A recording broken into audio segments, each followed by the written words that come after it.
자, 오늘은 338페이지 감정평가론의 부동산 가격 이론. 여기 우리 교과서에는 가격의 일반 이론이라고 되어 있는데, 원래 이제 이 파트를 들어오게 되면 기본적으로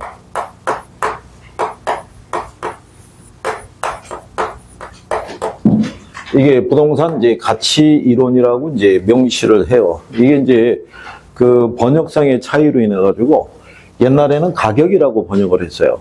근데 원칙 우리가 지난번에 얘기했지만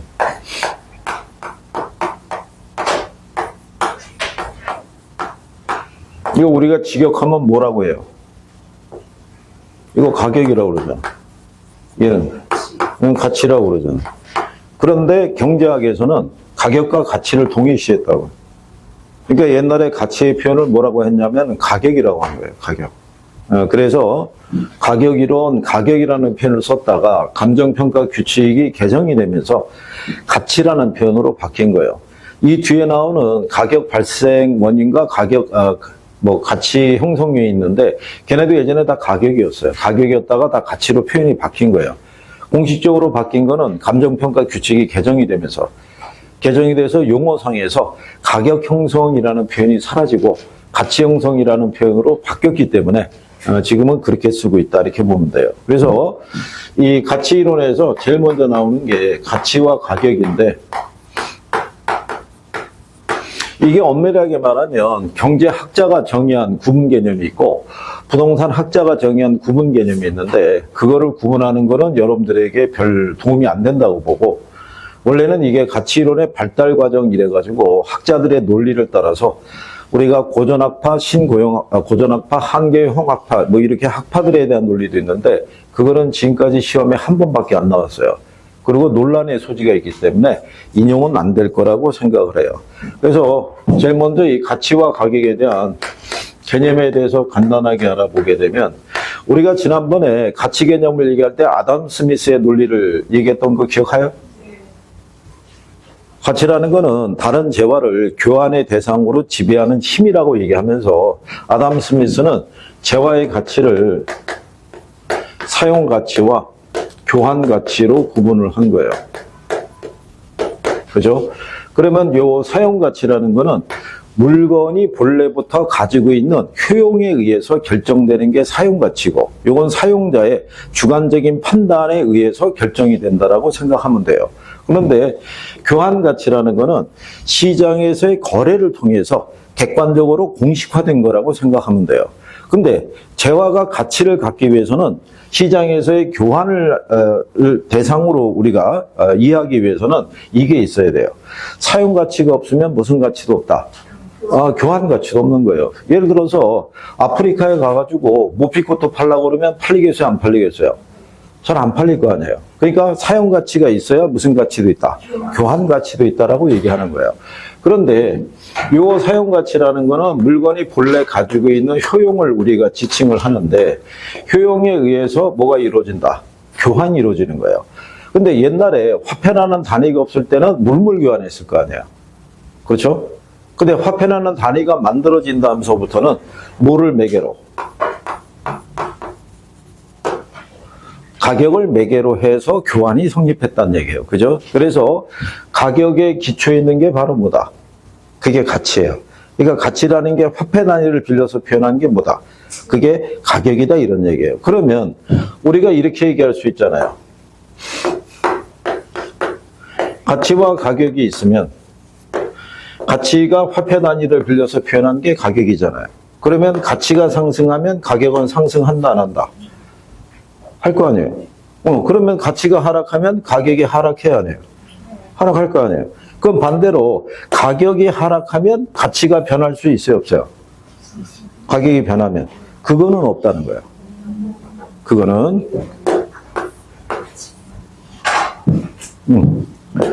자, 이게 가치고, 원래 경제학에서는 요 가치와 가격이 이렇게 일치가 되어 있다고 보는 거예요. 그런데 일시적으로는 이렇게 될 수 있다는 얘기예요. 이렇게. 근데 가치는 변화가 있어요, 없어요? 가치는 본래 가지고 있는 효용이기 때문에 이거는 변화가 없는 거예요. 근데 가격은 일시적으로는 가치로부터 괴리될 수 있다고 보는 거예요. 뭐 때문에? 수요와 공급에 의해서. 그러니까 예를 들어서 수요에 비해서 공급이 부족하면 이 가격은 가치 이상으로도 거래가 될 수 있고, 만약에 수요에 비해서 뭐가 많으면, 공급이 많으면 가치 이하로도 거래될 수 있다라고 얘기하는 거예요. 그래서 기본적으로 가치와 가격은 일치를 하지만 단기적으로는 괴리될 수 있다는 거예요. 근데 장기적으로는 이 가격은 가치에 회귀하려는 성질을 갖고 있어요. 이렇게. 그래서 장기적으로는 가치와 가격은 일치하게 되더라. 이거를 우리가 어디서 배웠냐면 경제론 배울 때 균형에서 배운 거예요. 이거 기억하죠? 이렇게 돼 있을 때 경제학에서는 가치와 가격이 같은데 일시적으로 가격이 상승할 수 있어요, 없어요? 상승하면 초과 공급이 되니까 다시 균형으로. 가격이 하락하게 되면 초과 수요가 발생해서 수요자 경쟁에서 다시 무슨 상태로? 균형으로. 그거를 인용을 한 거예요. 이 표현대로. 그래서 여기서는 기본적으로 가치와 가격은 일치하는데 단기적으로 가치와 가격은 괴리될 수 있다 없다. 이거를 다른 말로 뭐라고 그런다? 이걸 가격의 왜곡 현상이라고 얘기를 해요. 시장론에서 배웠잖아요. 지금 부동산 시장의 특성을 가게 되면 여러분들이 거기다가 밑줄 쳐놨을 거예요. 그죠? 근데 장기적으로는 가치와 가격은 어떻게 된다? 일치하게 된다, 이런 얘기예요. 시험에서 요거 바꿔서 한번 냈어요. 단기적으로 일치하고 장기적으로 괴리된다. 그래갖고 틀리게 한번 낸 적이 있어요. 그 이후로는 뭐 등장을 안 한 거고.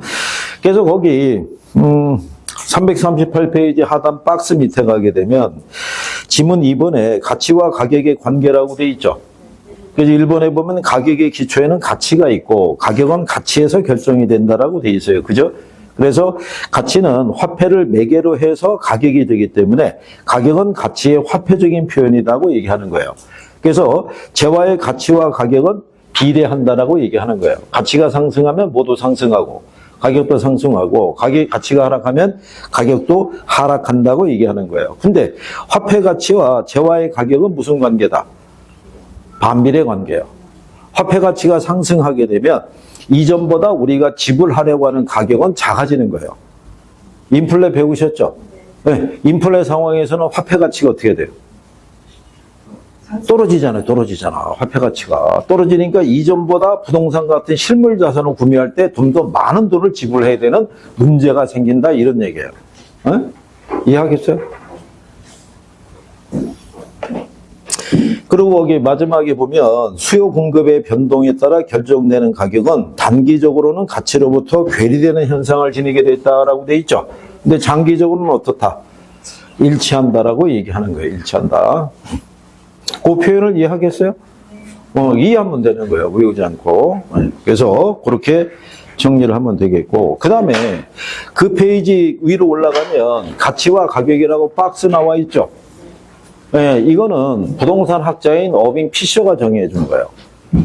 이거는 아담 스미스의 논리인데, 어빙 피셔의 논리는 뭐냐면 가치라는 것은 부동산으로부터 기대되는, 장래에 기대되는 편익의 현재 가치라고 얘기해 준 거예요. 그러니까 이거는 부동산과 같은 내구재에 부합되는 가치 개념이라고 생각하면 돼요. 우리가 여러 번 내구재하고 비내구재를 얘기했었죠. 비내구재란.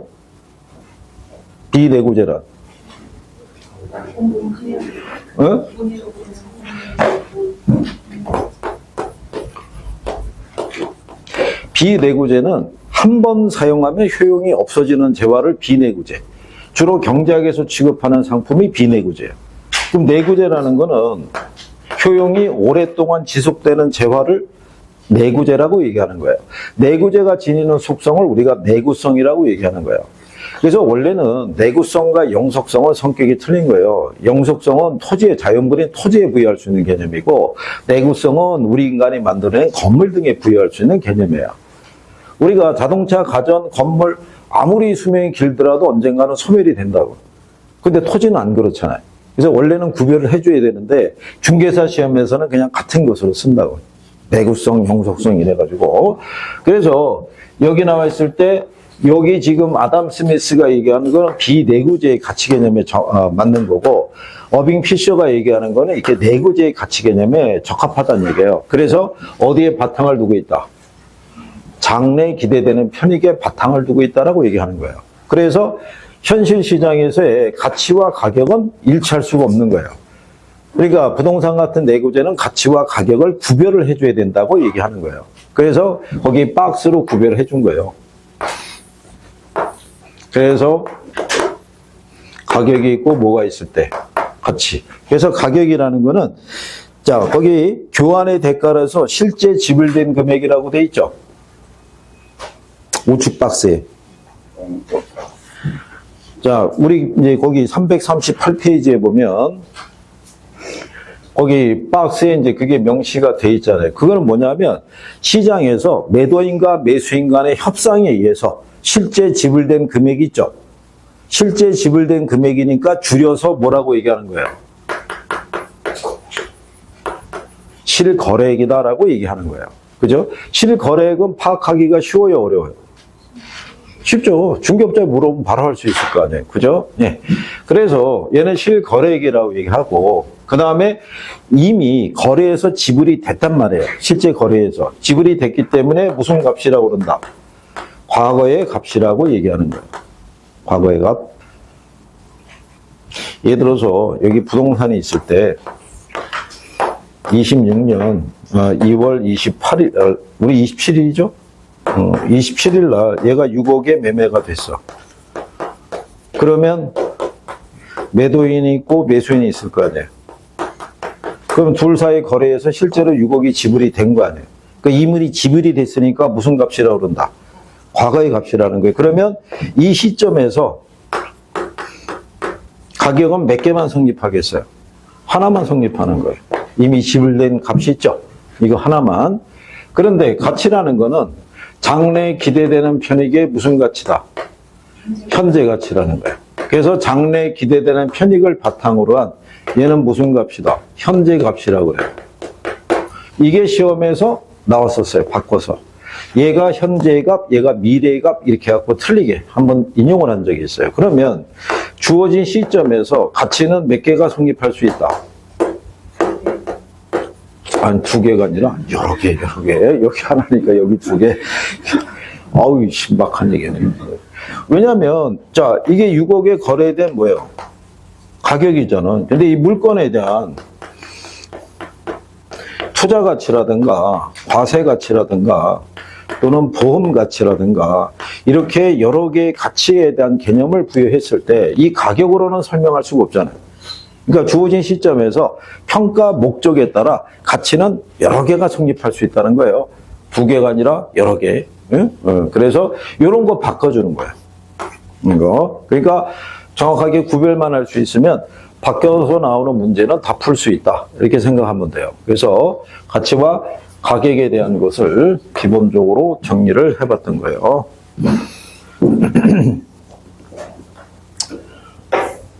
자. 근데 거기 339페이지 가면 상단에 기출 지문 나와 있죠. 네, 거기 두 번째 보면 가치는 효용에 중점을 두며 장래에 기대되는 편익은 금전적인 것뿐만 아니라 비금전적인 것을 포함할 수 있다라고 되어 있어요. 그죠? 여기서 비금전적인 게 뭐겠어요? 여러분들이 유추하는 눈에 보이지 않는 거. 아니, 그게 부동산에서 주어질 때 예를 들어서 조망권 알죠? 조망권. 조망권이 없던 주거지역인데 조망권이 새롭게 만약에 부여가 되면은 그것도 하나의 가치로 인정해 주는 거예요. 예전에 청계천이 복원이 됐을 때 있죠? 복원이 되는 라인 쪽에 있는 아파트들의 거래 가격이 갑자기 1억 이상 뛰었어요. 호가가. 뭐가 바라 보이니까. 청계천이 보이니까. 신당동에 있는 그 남산 그 밑에 있는 아파트 보게 되면 그 단지 안에서 남산이 보이는 단지는 보이지 않는 단지에 비해서는 시세가 1억 이상씩 차이가 나는 거예요. 그러니까 눈에 보이지 않는 것들도 가치에는 반영할 수 있다는 거예요. 그게. 그래서 그렇게 구별할 수 있으면 된다 이런 얘기예요. 그리고 그 밑에 가면 기준 시점이라고 용어 나와 있죠. 일단 별표해야 돼요. 별표. 감정평가에 들어오면 시점은 오로지 기준 시점 하나밖에 없어요. 다른 시점이 부여가 되면은 일단 틀리다고 생각을 해야 돼요. 그러니까 기준 시점이라는 거는 평가사가 대상 물건의 가격 조사를 완료한 날짜예요. 그죠? 그러면 평가사가 물건의 가격 조사를 한 거는 하루로서 끝나는 게 아니라 여러 날이 걸릴 수도 있어요, 없어요? 여러분들 저기 그 남쪽에 가면은 그 포스코라고 그 공장 있는 거 아시죠? 규모가 방대해요. 그거를 평가사가 직접 돌아다니면서 모든 물건을 다 볼 수는 없어. 그럼 주요 물건만 자기가 물건 확인하고 나머지는 탁상 감정하는 거예요. 서류로서. 그러면 여러 날 걸릴 수도 있어요, 없어요? 여러 날 걸릴 수 있는 거예요. 그러면 만약에 26일에서 28일까지 이날 종결했으면 이게 기준점이야. 무슨 말인지 알겠죠? 그래서 근데 거기 보면 두 개가 있죠. 첫 번째가 2조의 정의라고 돼 있고 거기 보면 구조의 기본적 사항의 확정이라고 돼 있잖아요. 그거 일단은 기본적 사항의 확정에서 기준점은 대상 물건의 가격 조사를 완료한 날짜로 한다 이렇게 돼 있잖아요. 네. 그게 일단 기본이에요. 기본인데 시험에서 딱 한 번 출제한 게 뭐냐면 문제가 감정평가 규칙상의 용어에 대한 내용이다 이렇게 나온 거예요. 그리고 첫 번째 2조의 정의 있죠. 대상 물건의 감정평가액을 결정하는 기준이 되는 날짜를 말한다. 이게 1번 지문으로 들어온 거예요. 문제는 틀린 거 고르라는 거였어요. 그러면 두 번째 기본적 사항의 확정에서 대상 물건의 가격 조사를 완료한 날짜로만 한다. 이것만 알고 있는 사람은 이게 틀리게 되는 거예요. 아니 가격 조사를 완료한 날짜인데 왜 감정평가액을 결정하는 기준이 되는 날짜라고 하는 거야? 틀린 거 아니야? 그러니까 유인 지문을 넣은 거예요. 그래서 문제를 용어를 낸 거라고. 그러니까 용어로 나오느냐 아니면 일반적인 감정평가 이론에 관한 이렇게 나오느냐가 차이가 있다는 거예요. 근데 그때 한 번 내고 이걸 바가지로 먹었기 때문에 또는 그렇게 나오기는 쉽지 않을 거예요. 그게 학생들이 얼마나 마음이 약한 사람들인데 그죠? 이상한 지문 나오면은 고르지를 못하잖아. 1번이 맞는지 2번이 맞는지 그렇게는 또 안 나올 거니까. 그래서 항상 가격 조사를 완료한 날짜 그거를 기준으로 하면 돼요. 근데 기준 시점이라는 게 미리 정해져 있을 수도 있어요, 없어요? 정해져 있을 수도 있어요. 그때 하는 거를 우리가 이평가라고 그래요. 소급평가라고 얘기하는 거예요. 소급평가. 예를 들어서 부동산이 있는데 A의 소유였다가 사망했어. 그러면 이 물건이 자식들에게 상속이 될 수 있어요, 없어요? 근데 이게 만약에 상속받은 돈이 한 10만 원 정도 되면 삼형제가 그냥 밥 한 끼 먹고 사이좋게 헤어질 거예요, 그죠? 근데 한 100억 정도 되면 얘기가 틀려지는 거예요. 서로 더 갖기 위해서 치열하게 싸우고 그렇게 되면은 남보다도 못해. 그러면 얘네가 한 3년을 치열하게 싸웠어. 내가 더 가져야 된다는 걸로. 그러면은 조정이 안 되니까 법원에다가 뭘 하겠어요? 분할 신청 낼 거 아니에요. 그럼 법원에서는 분할을 해줄 때 뭐를 기준으로 분할해 주겠어요? 상속 개시가 된 시점. 얘네가 지금 법원에 청구한 시점이 아니라. 그래서 미리 이 물건의 가치를 결정하는 시점이 정해져 있을 수도 있다는 얘기예요. 그래서 자, 그 다음에 그 밑에 가면 부동산 가격의 특징이라고 돼 있죠. 이거는 저기 앞에서부터 배웠으면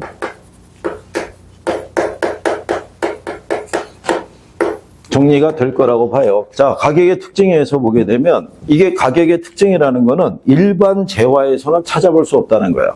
어디에서만 나타난다는 거예요? 부동산에서만 나타난다는 거예요. 부동산에서만. 자, 우리가 지난번에 배웠어요.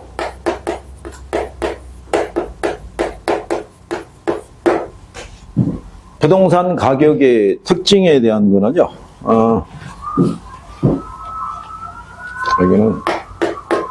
여기는 이렇게 번역이 되어 있으니까.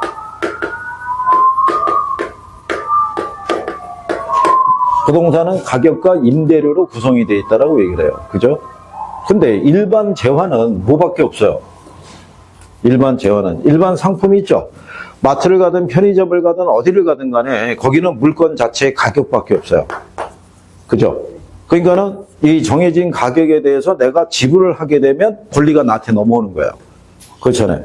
그럼 거기로 종결이 되는데 부동산은 뭐로도 표시할 수 있다. 임대료. 그럼 왜 두 가지로 표시가 가능한 거예요? 지난번에 얘기했잖아요.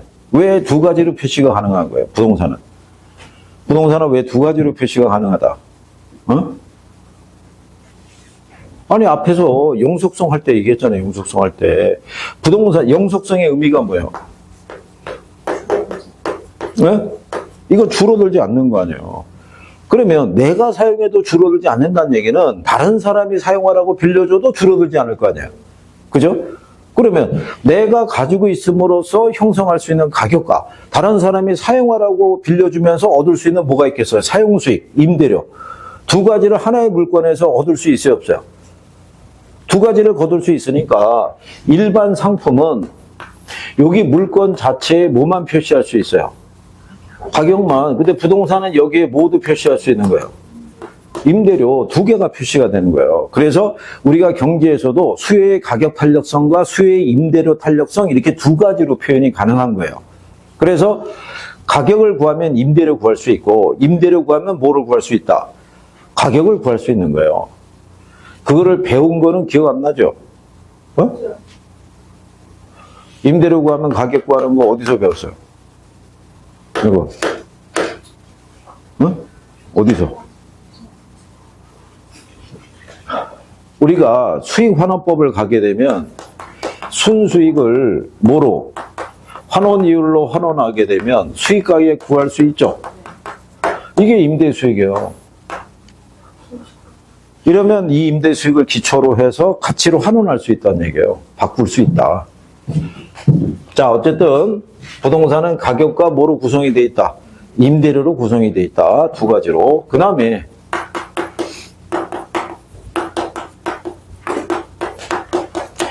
지금 여기 간평 처음 들으시는 분, 간평 처음 들으시는 분, 뭐 김총각은 처음 들을 거고 또 최천에 들어봤어? 간평? 기억이 없겠지. 나오질 않았으니까. 그지? 우리 선생님 들으셨나? 우리 저기 뒤에 간평 들어왔어요? 안 들었어요? 여기 앞에 계신 분은 저 처음 보나요? 네, 처음 보죠? 언제부터 나오셨어요? 한 일주일 됐는데. 아, 일주일이요? 금요일이니까 처음 볼 수밖에 없어요. 당연히 간평 안 들으셨을 거고. 그죠? 우리 여사님 간평 들으셨나요? 네. 표시가 보여주네요.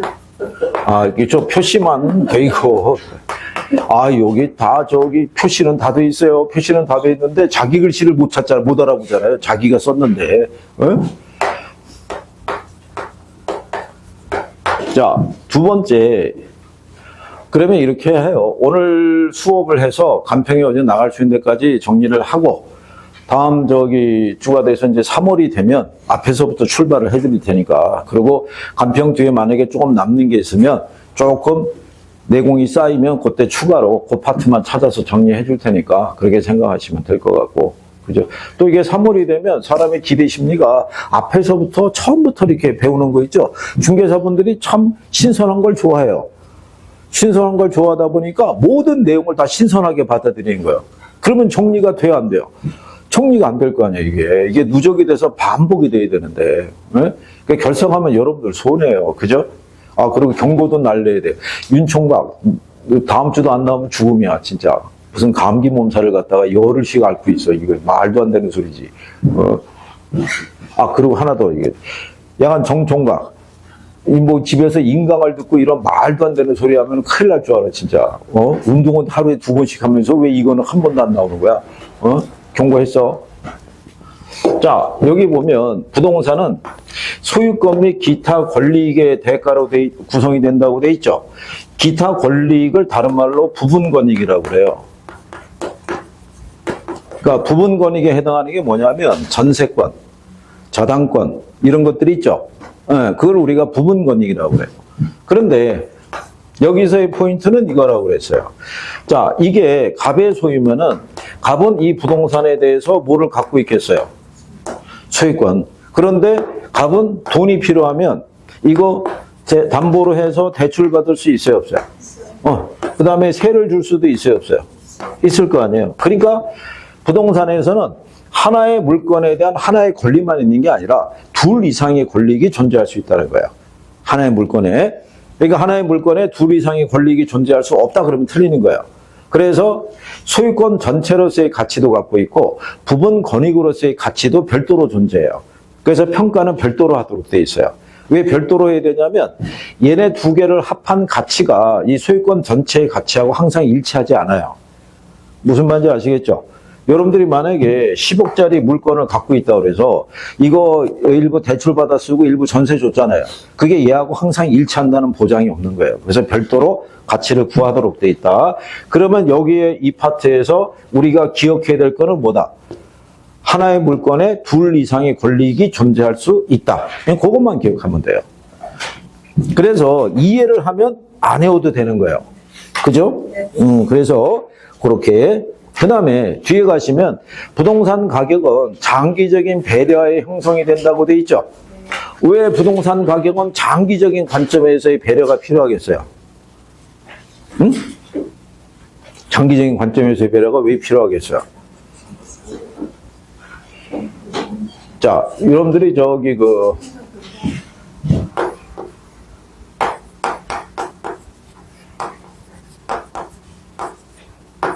주택연금 아시죠?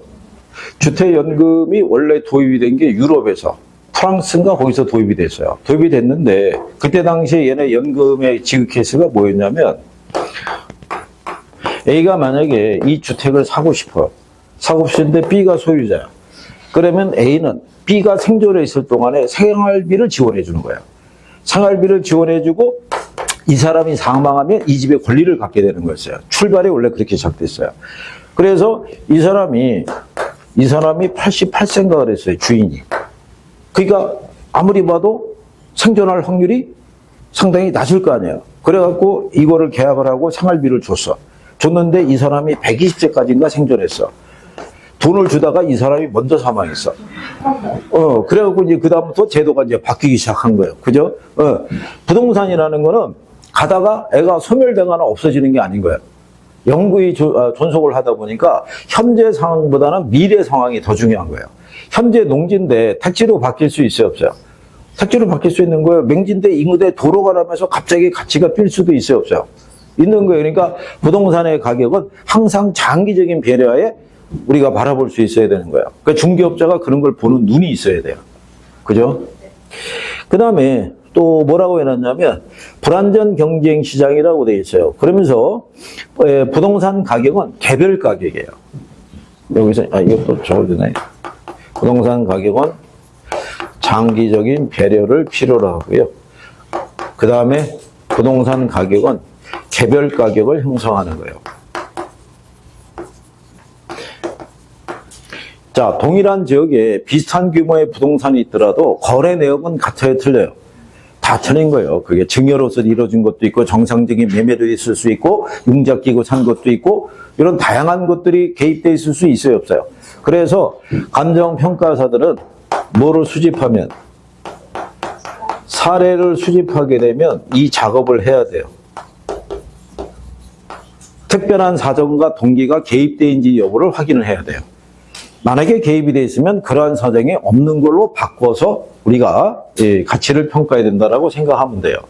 그 다음에 부동산 가격은 얘를 반영해요. 뭐를 반영한다? 지역성을. 우리가 같은 규모의 그 아파트를 할지라도 얘가 명일동에 있느냐, 둔촌동에 있느냐, 천호동에 있느냐에 따라서 시세는 달라질 수 있어요, 없어요? 있죠. 주거 환경이 틀린데. 그러니까 그렇게 이 구별을 하시면 되겠고, 그 다음에 지난번에 여기까지 했어요. 부동산 가격의 하방 경직성이라고 얘기했어요. 기억하나요? 이거 시험에 딱 한 번 나왔어요. 뭐 자주 나오는 건 아니고. 하방 경직성은 뭐냐면 부동산 가격은 수요가 전무하더라도 일정 수준 이하로는 떨어지지 않는다는 거예요. 그래서 부동산에 투자할 때 특히 잘해야 되는 게 사람들이 단독 이런 데 투자 많이 하는 이유가 뭐냐면 걔네들은 나중에 용도를 다양하게 바꿔서 쓸 수가 있어요. 그렇기 때문에 가격이 일정 수준 이하로는 잘 떨어지질 않아요. 그래서 여러분들 아시다시피 왜 빌라 전세 사기 이런 거 많이 돌았었죠? 그럼 빌라에 대한 수요가 어떻게 돼요? 많이 줄잖아요. 그럼 빌라에 같이 거래되는 가격이 어떻게 돼요? 떨어질 거 아니에요. 근데 단독은 그런 경우가 거의 찾아보기 힘들다는 거예요. 물건이 하나밖에 없으니까. 그래서 어쨌든 가방 경직성이라는 건 그거예요. 수요가 전무하더라도 일정 수준 이하로 떨어지지 않는데 통상 이론적으로는 그게 얘기하는 거예요. 만약에 지금 시세가 내가 매입할 때보다도 시세가 좀 더 떨어져 있다 그러면 돈이 필요하면 대출 받아 쓰면 되고 지금 안 팔리면 세를 주면 된다 이런 논리예요. 그런데 저변에 있는 건 뭐냐면 기대 심리예요. 떨어지더라도 언젠가는 다시 올라갈 것이라는 기대 심리인 거예요. 이번에 이제 그 기대 심리하고 정부 정책하고 부딪힌 거예요. 딴 데 같으면은 5년을 기다리자 이렇게 해서 세금 내면서 버팅기자 이렇게 했는데 별반 뭐 변화가 없을 것 같으니까 팔아야 되나 고민이 깊어지는 시기라고 볼 수 있어요. 근데 그것도 자금 여력이 있으면 내면서 버티고 하는데 여력이 없는 사람들은 팔아야지 어떻게 하겠어요. 자기 돈이 아니라 일부 다 대출 끼고 샀는데 이자를 감당할 수가 없잖아요. 자, 어쨌든 이제 그런 얘기예요. 그래서 그렇게 구별을 하면 되겠고요. 그 다음에 이제 옆에 보면은 옆에 이제 부동산 가치 형성 요인과 가치 발생 요인이라고 있죠. 그죠?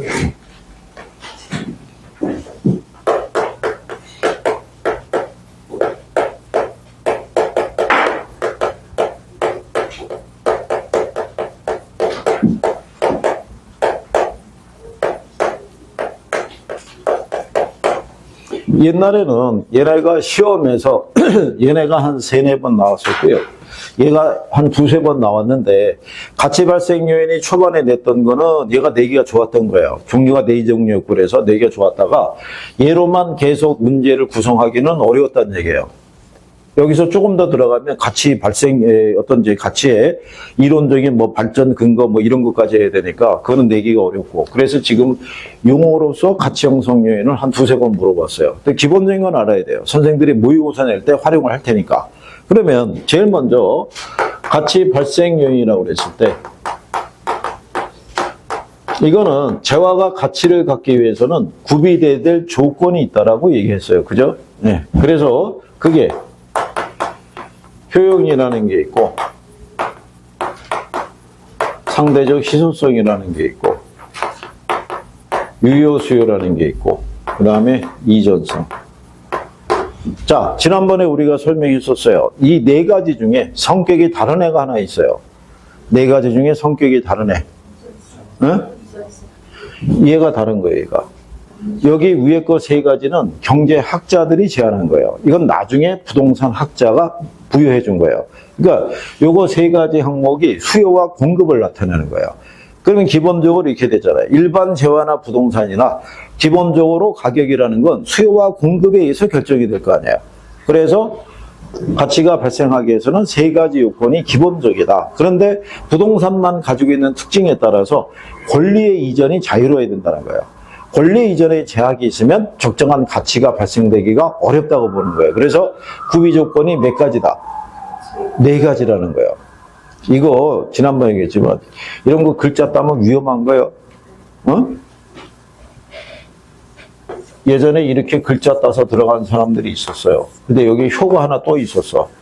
이게 뭐냐면 효율성. 이렇게. 그럼 글자만 딴 사람들은 구별을 못 하는 거예요. 그럼 틀리는 거예요. 이렇게 앞글자만 따가지고 문제를 맞출 수 있는 패턴은 오래전의 패턴이에요. 패턴이 바뀌었기 때문에 지금은 앞글자 따갖고 들어가서 그 주어라고 외우고 들어가 봐야 과락 정도 넘기기가 쉽지 않을 거예요. 그러니까 이해를 하는 게 필요해요. 그러니까 재화가 가치를 갖기 위해서는 일단 뭐가 있어야 돼요? 효용이 있어야 돼요. 그러니까 부동산 같으면 쾌적성이라든가 또는 뭐 이게 있어야 대가를 지불할 의사를 갖게 될 거 아니에요. 그죠? 그런데 쾌적성하고 수익성만 있다고 가치가 발생하는 게 아니라 뭐가 뒷받침이 돼야 돼요? 이게 뒷받침이 돼야 돼요.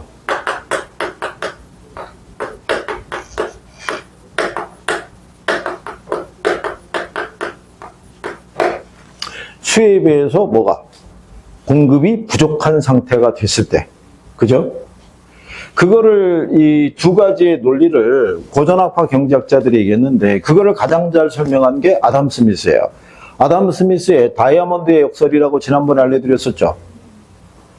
아까 아담 스미스가 재화의 가치는 사용 가치하고 무슨 가치가 있다?